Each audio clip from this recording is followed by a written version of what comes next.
Looking at our world from a theological perspective, this is the Theology Central Podcast, making theology central. Good morning, everyone. It is Tuesday, April the 16th, 2024. It is currently 10:43 a.m. Central Time, and I am coming to you live from the Theology Central studio, located right here in Abilene, Texas. And that sound that you heard, ladies and gentlemen, I apologize. It was two boxes of pencils.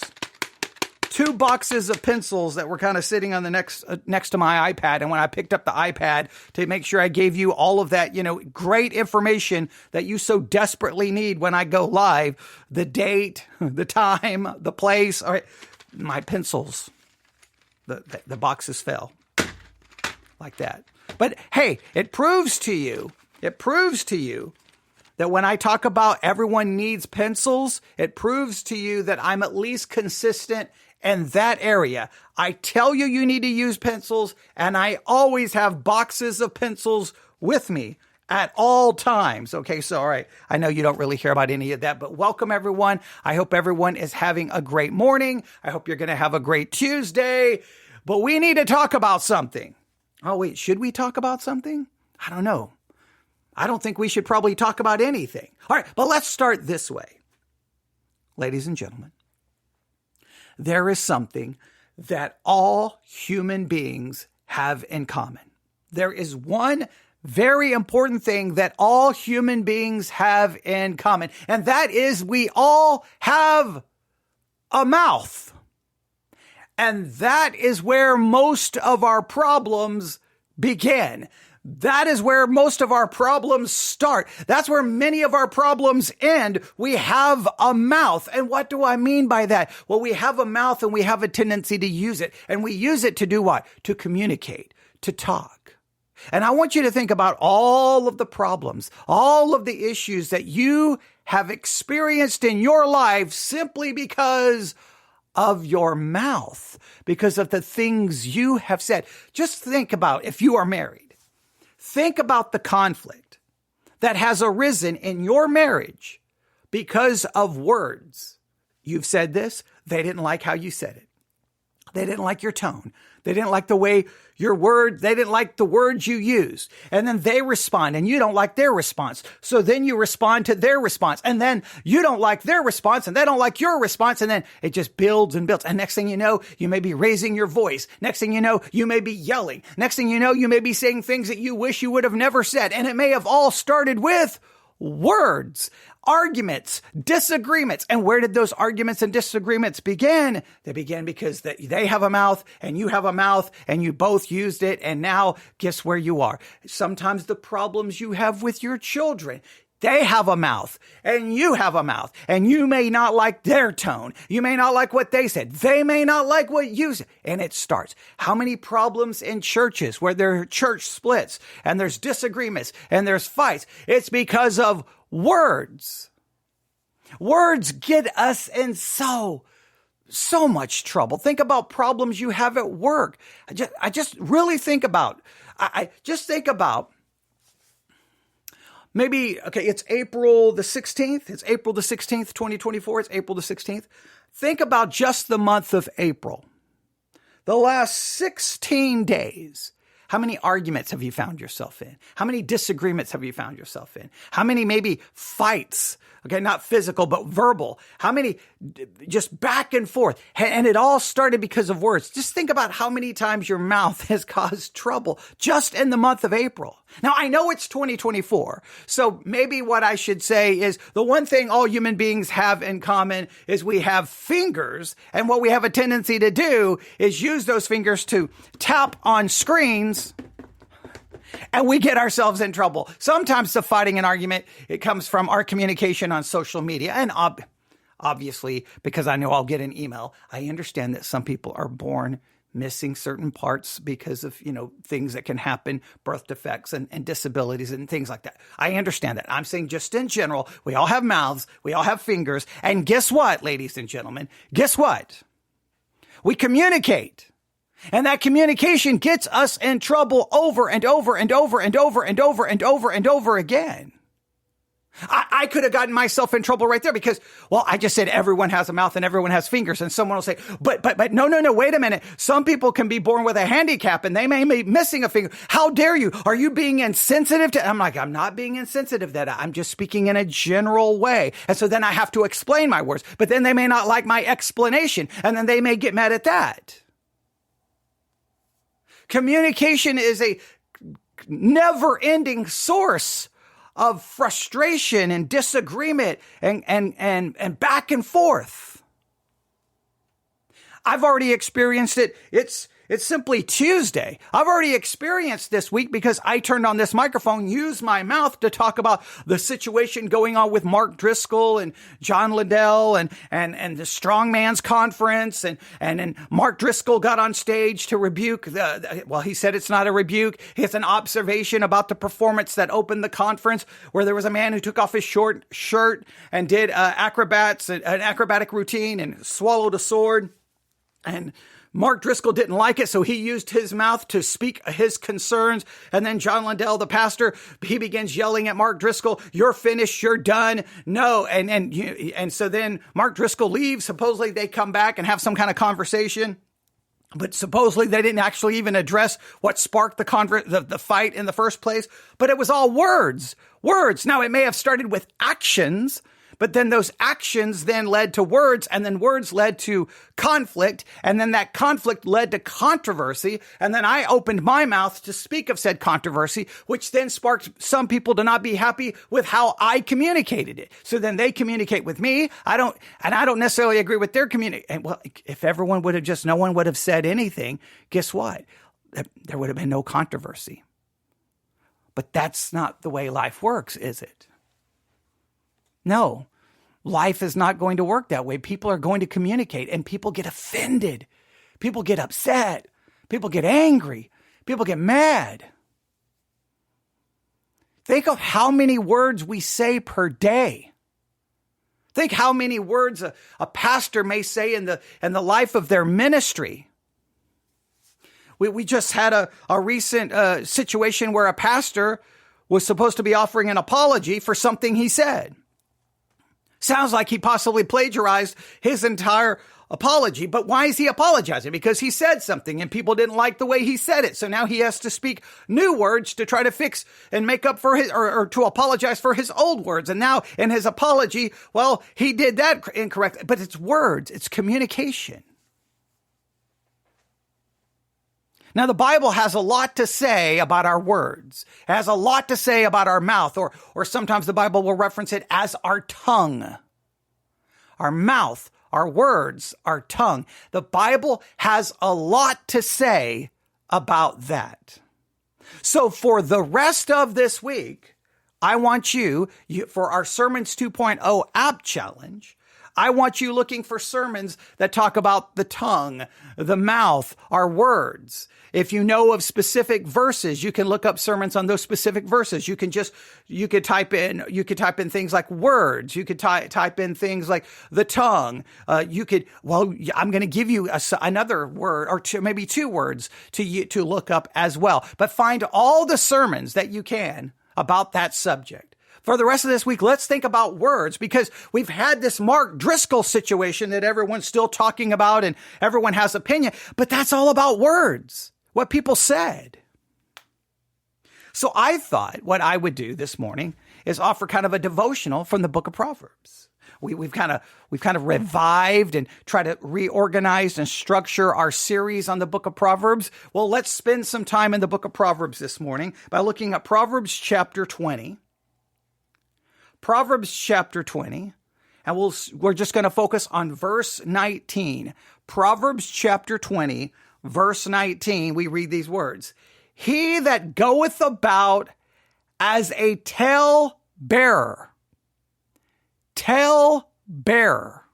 That's an interesting word. Tale-bearer. You may want to write that word down.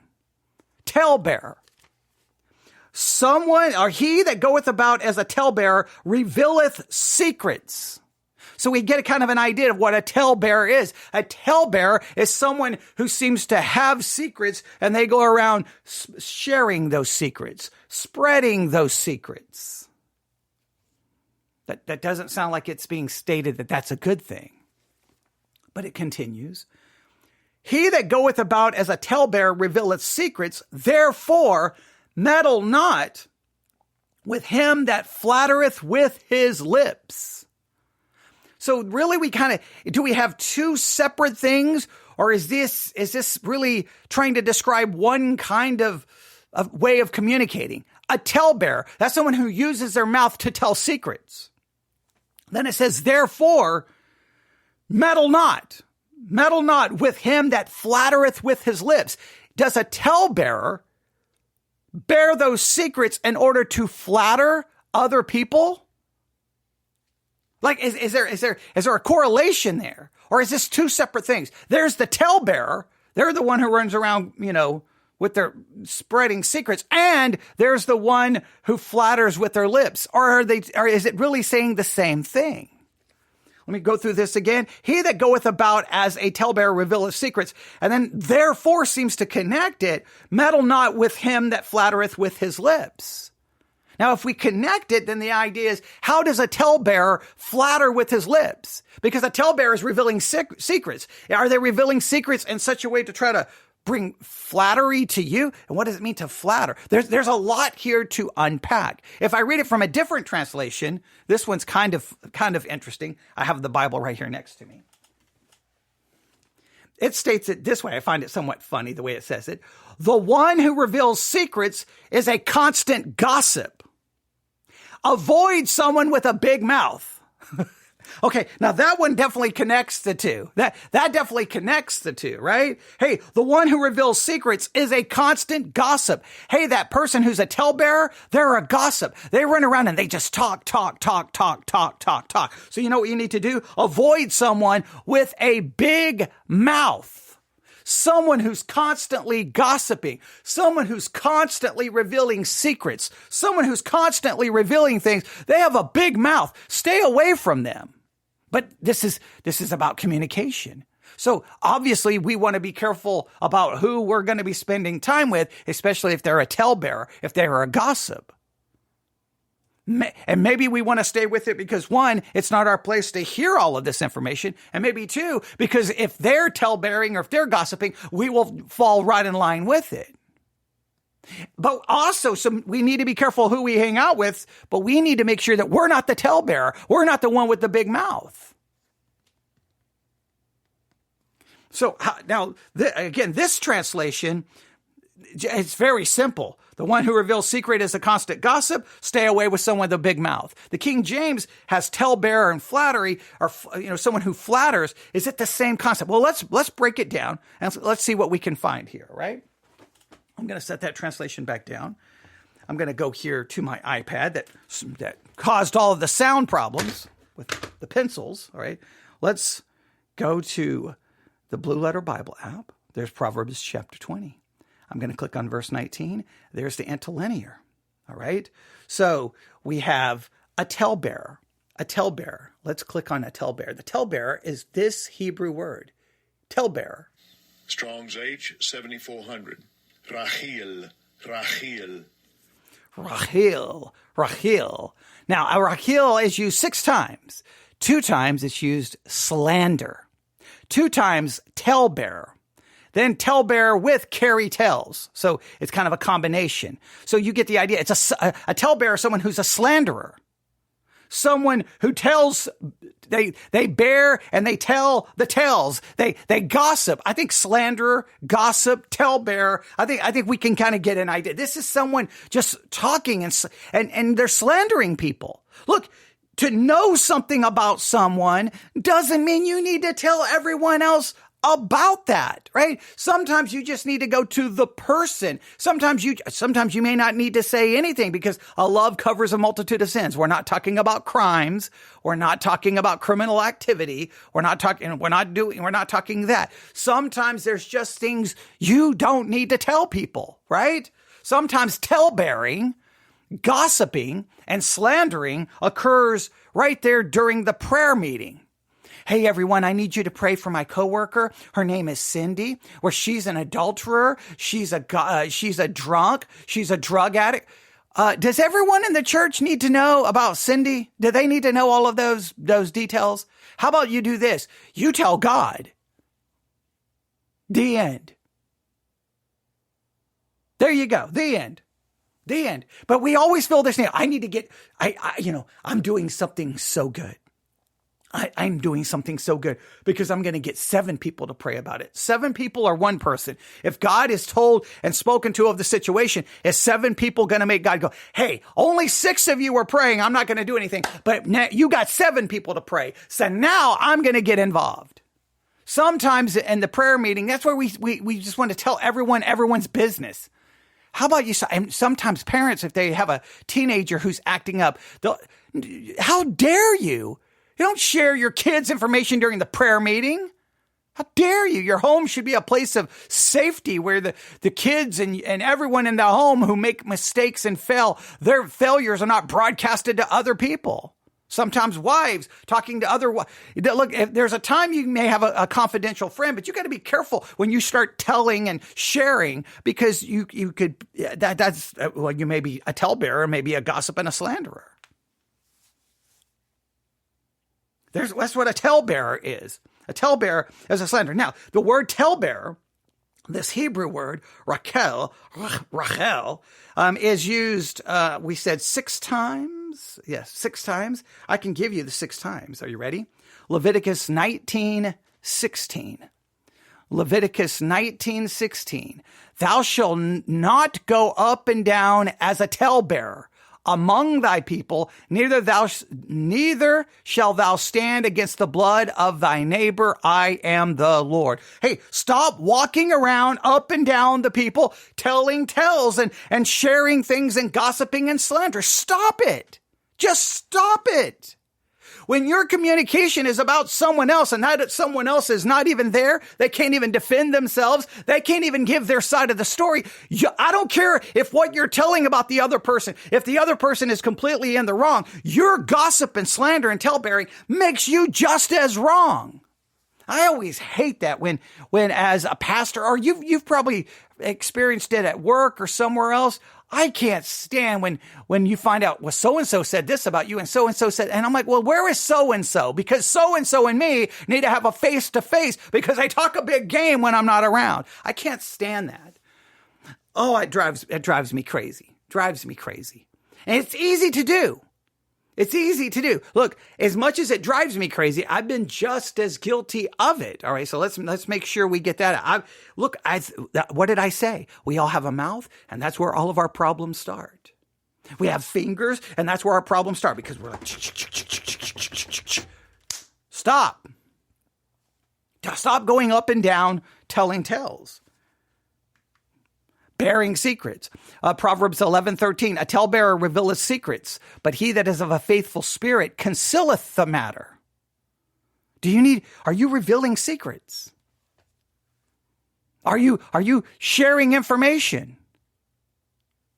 Now, yes, it's one thing if you need to talk to a trusted counselor or in certain settings, but sometimes you're just telling tales to tell tales. You're a talebearer. You're just sharing secrets to share secrets.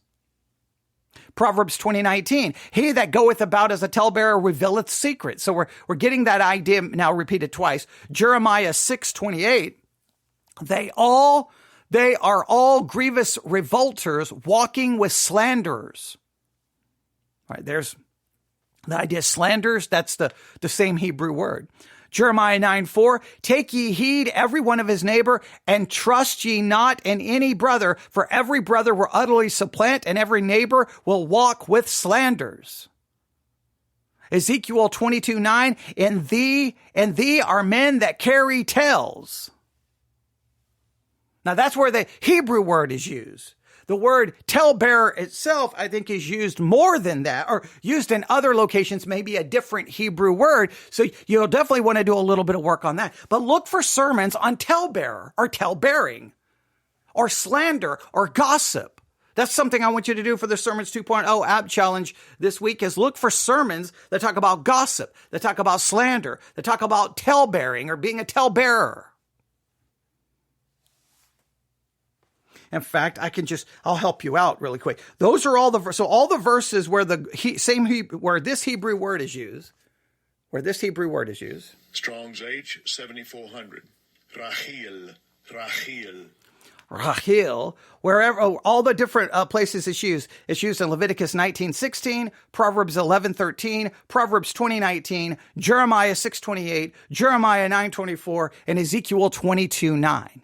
Now, if I just take the word tell-bearer, right? If I just take the word tell-bearer, I'm going to go up here.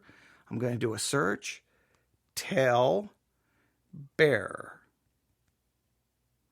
Right? It is used Leviticus 19:16, Proverbs 11:13. So we've seen those two. Proverbs 18:8. The words of a talebearer are as wounds, and they go down into the innermost parts of the belly. Now that's a different Hebrew word there in Proverbs 18:8. All right. The words of a talebearer. Proverbs 20:19, we've already seen. All right. Proverbs 26:20, where no wood is, there the fire goeth out. So where there is no talebearer, the strife ceaseth. If you can get the talebearer out of your church, strife tends to cease. If you can get the talebearer out of your place of employment, strife seems to cease. If you will stop being a talebearer, and if I will stop being a talebearer, then strife can cease. Talebearing is the source of strife. And talebearing is all about our mouth. We have to stop being a talebearer. Stop with the slander and the gossip. Stop revealing secrets. Proverbs 26:22. The words of a talebearer are as wounds, and they go down to the innermost parts of the belly. We've already seen that one. So there was just a few more there. Now, if you write all of those references down, you'll have if you'll look at the Hebrew word and where that's used, we've covered all of that. Sometimes it's translated as slander. But if you just look at the word talebearer itself, is found in the King James. It's in Proverbs 18:8, Proverbs 20:19, Proverbs 26:20, and Proverbs 26:22. Now, we could look up some of those verses that uses the word talebearer, because that's a different Hebrew word, and see where that would take us. And you can look that up. Talebearer, talebearing. We've got to find a way to stop it. Now, if you go back to Proverbs 20:19, he that goeth about as a talebearer revealeth secrets. He's revealing secrets. That's a common concept. But then the King James says, therefore, meddle not. Meddle not. What does it mean to meddle not? Let's see if we can find the Hebrew word for that. Meddle not, or it is this Hebrew word. Strong's H 6148. Arav. All right. Now that Hebrew word gives us the idea. It's used 22 times. It means surety, meddle, mingled, pledges, become, engaged, intermeddle, occupiers, occupy, undertake. The Strong's definition is to intermix, to braid, to traffic, to barter, to give to be security, to exchange, to engage. The idea is not allowing yourself to get really connected with someone who's a talebearer, getting really engaged and mixed with them and connected to them. All right. The outline of biblical usage is to pledge, exchange, mortgage, engage, occupy, undertake, give pledges, become surety, take on pledge, give in pledge, to take on a pledge. It's the idea that you're becoming somehow connected with this person, maybe in a financial way, maybe in some kind of a business way. You're becoming connected. And I think here's the reason. If you get really entangled with a talebearer, if you really become connected with someone who's a talebearer, they will ultimately tell your tales. They will ultimately share your secrets. They will ultimately be gossiping and slandering about you. Those who slander and gossip to you will inevitably gossip and slander about you. Those who slander to you will slander about you. That's just that's the reality of it. Because that's just kind of who they are. Now let's make this very clear. We are all like this to some level, because I think it's our sinful nature. It's our sinful nature is right there, very much prone to this. Did you hear about so-and-so? Did you do this? Now, the problem in the church is we've found a way to spiritualize it where we don't call it tale-bearing. We don't call it gossip. We don't call it slander. We call it a prayer meeting. And I think sometimes someone in the prayer meeting goes, whoa, no, stop. I don't need to know about that person and all the things they're doing. I don't need to know about their drug habit, their porn habit, I don't need to know about their, they're not doing this, or they're not going to church, or they're doing this, or they're being rebellious. I don't need to know all of that. God knows all of that. You go pray for them. Sometimes someone needs to pull someone aside, you realize you just completely threw that person under the proverbial bus. Well, I'm doing so because I care about them. Well, then if you care about them, stop talking about them, and then you can pray for them. But I need more people to pray because God won't act unless you get 4 or 5 more people to pray. There's a time and place to ask for prayer, and there's a time and place that's nobody's business. All right? So, but don't become entangled or connected with someone who's a talebearer. In other words, this is telling you to use wisdom. That's a talebearer. Well, be careful. Don't meddle. But it says, with him that flattereth with his lips. With him that flattereth with his lips. Now, this is all one big phrase. Therefore flattereth with that him. That's how, if we're going to bring it over into English. But we get the basic idea from this Hebrew word. This is this Hebrew word. Strong's H6601. Patha. Now, patha is used 28 times to entice, to deceive, to persuade, to flatter, to allure, to enlarge. A silly one. Strong's definition of patha is to open, room, a mental or moral sense, sinister, delude, allure, deceive, enlarge, entice, flatter, persuade, silly. It's used, there's a lot here to be spacious, to be open, to be wide, all right? And so the idea is this one that flatters, they're spacious, they're open. They have a big mouth, as that other translation said. They have a big mouth. The talebearer reveals secrets, so don't meddle with the one who, it says, flattereth. The King James says flattereth. In fact, the exact phrase in the King James, I don't want to, when you're looking at multiple translations, you don't want to say it the wrong way. Flattereth with his lips. The idea, the one who flatters with the lips, they have a big mouth. It's spacious. It's open. And they open to entice, to deceive, to persuade. Now, how could they be enticing? They're enticing you. See, why you don't want to meddle with them is they entice you with this gossip, with this slander, with this tale-bearing. They're enticing you to think things and to maybe be judgmental and condemning and harsh and have strong opinions on something that's none of your business.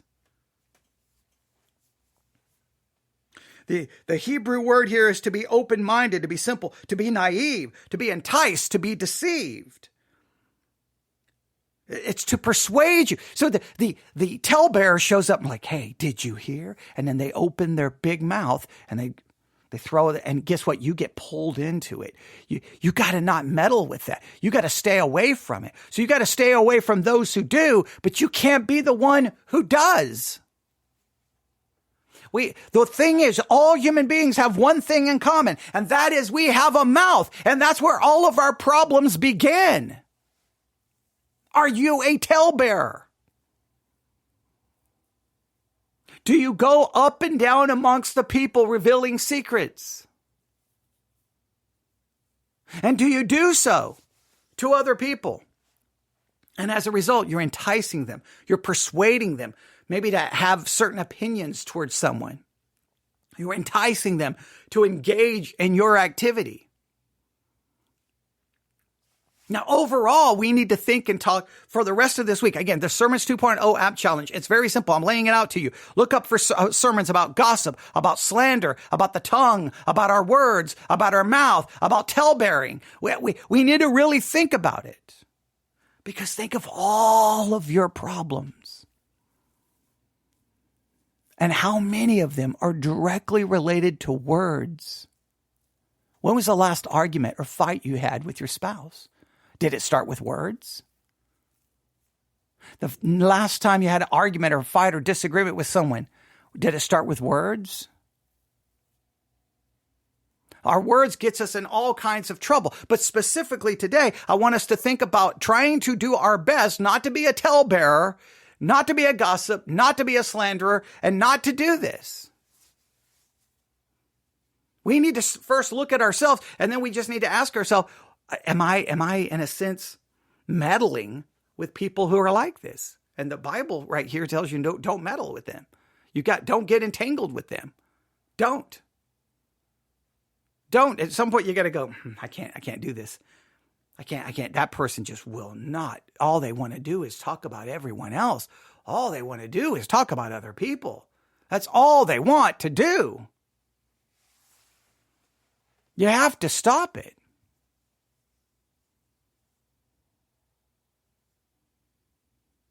Now, I am not the best at it because I guarantee it. Now, what I always tried to do when trying not to be a talebearer, try not to be a gossip, try not to be a slanderer, at least what I try to do, at least in the work world, is I always wanted to have conversations that went beyond the weather. Hey, did you see that movie?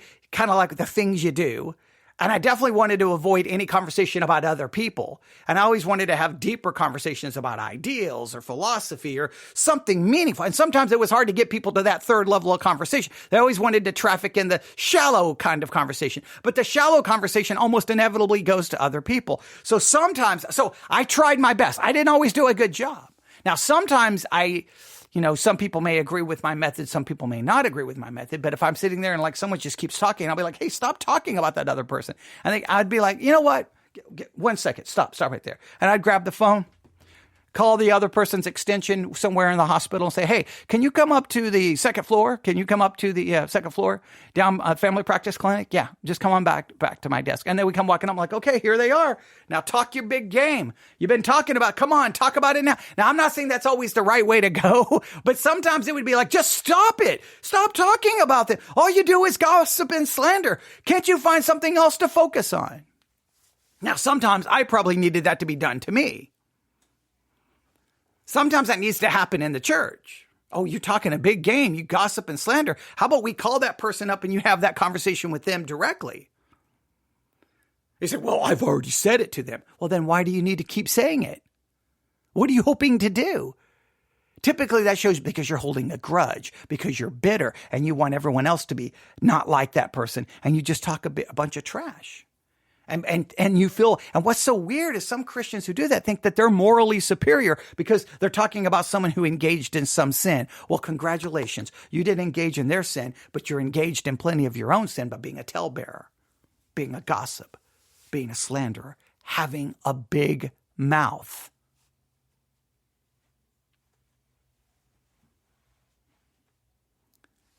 Proverbs chapter 20.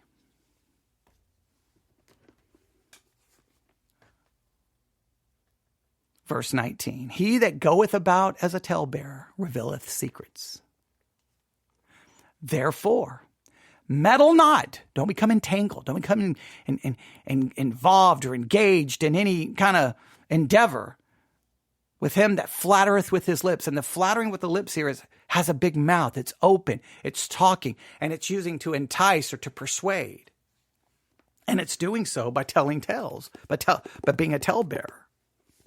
It's revealing those secrets. So this week, Sermons 2.0 app challenge. Just start finding all the random sermons you can about talebearing, gossip, slander, the tongue. I want you to look up all the verses you can find on talebearing. I've already given them all to you. You can then look up that. Remember, there's some verses that use the word talebearer that's using a different Hebrew word. Find out what that Hebrew word is. Look up maybe all the verses you can find on gossip and slander. And let's just think about that this week. I know it's Tuesday, but it just fits perfectly because we watched it all go down, right? Does everybody remember how it all went down? Do you need a reminder? But let me do this. I've been up since 1 o'clock in the morning. The reason I'm hoarse is I have been praying for you, and my heart is very burdened for you.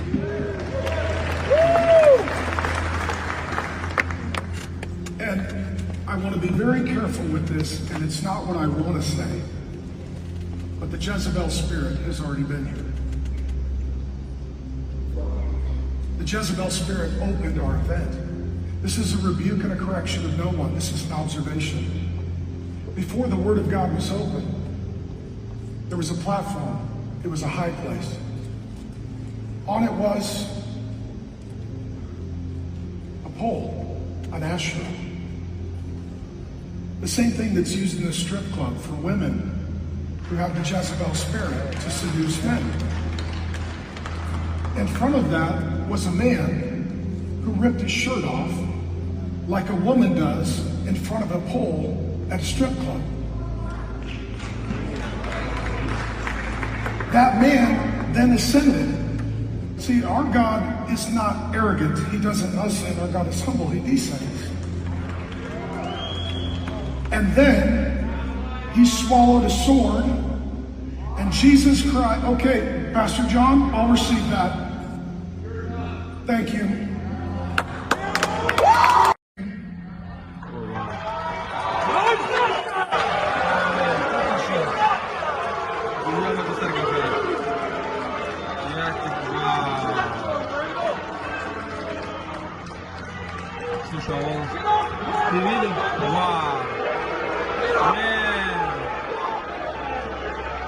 Let me just say this.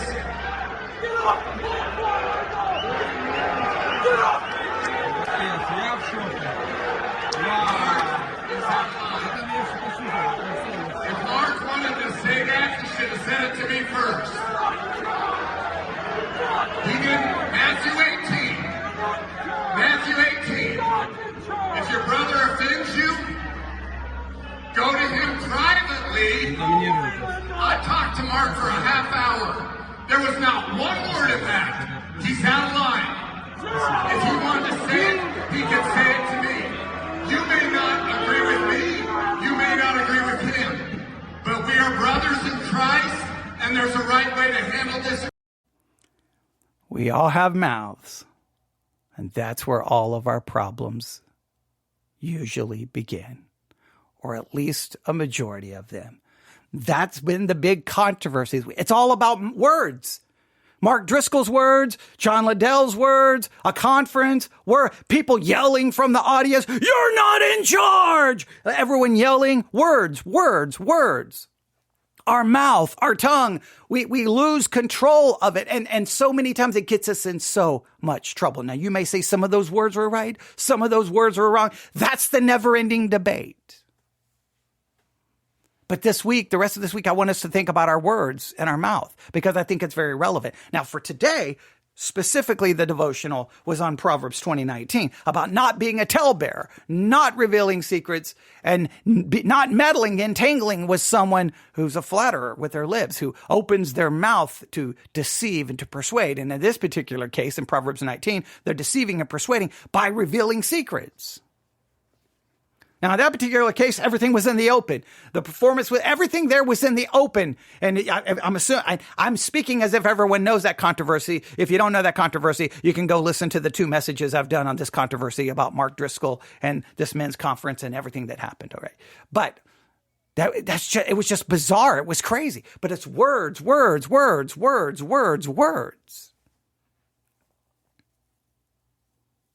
We have to do better at trying to figure out what the Bible tells us we can and cannot do with our words. When to speak, when not to speak, what to speak, how to speak. And we all fall short of this. This is why, thank goodness, our salvation is not based on what we do. It's based on what Christ did. There's a time to speak and there's a time not to speak. There's a way to speak. Sometimes we speak maybe the right words, but in the wrong way. Sometimes we may speak the wrong words and the right way, okay? So there's all kinds of different issues. But as far as the devotional today, don't be a talebearer and don't get entangled with someone who is. And then your assignment. You can look up all the uses of the word talebearer, find the other Hebrew word, look up all the references to gossip and slander, and then look up sermons, random sermons on talebearing, being a talebearer, gossip, and slander. And then share what you're listening to with me, newsif@yahoo.com. That's newsif@yahoo.com. For those who may be new to the broadcast, you say, how do I do this sermon challenge? You download the Sermons 2.0 app. You can do so in the Google Play Store, the Apple App Store. That's the Sermons 2.0 app. Millions of sermons. Listen to them. And then what we're doing is once you download the app, you can go to the Discovery tab and you can just look for, you want this to be as random as possible. You can search by word. You can search by some of these scriptures. You could look up each of those verses that talk about talebearing or gossip or slander and look up sermons specifically based off those passages of scripture. Or you could do a search for talebearer, gossip, slander, the tongue, words, mouth, anything along those lines, and then just start listening to them randomly. What you're supposed to do is be writing down the sermon you listen to and then a one-sentence summary of what that sermon was about. And then, of course, you can take notes on the sermons as well. The goal is by the end of the year, you have a sermon for at least one sermon per day for 2024. That's the goal. And hopefully by the end of the year, all of that preaching and all of that teaching will have a positive impact on you. But if we have controversy, we can just run around and scream and yell about the controversy, or we can try to take the controversy and it lead us to do something positive with it. Well, all I hear is a bunch of yelling, screaming, and words, and I've contributed to the noise with my own words. Well, maybe we need to then stop and then consider our words. So I think that's a good way of making the most out of it. All right, thanks you for listening. Email me, newsif@yahoo.com. That's newsif@yahoo.com. Everyone have a great day. Don't be a talebearer. Don't meddle with one who flatters with their lips. And remember, we all have a mouth. That's where most of our problems begin. God bless.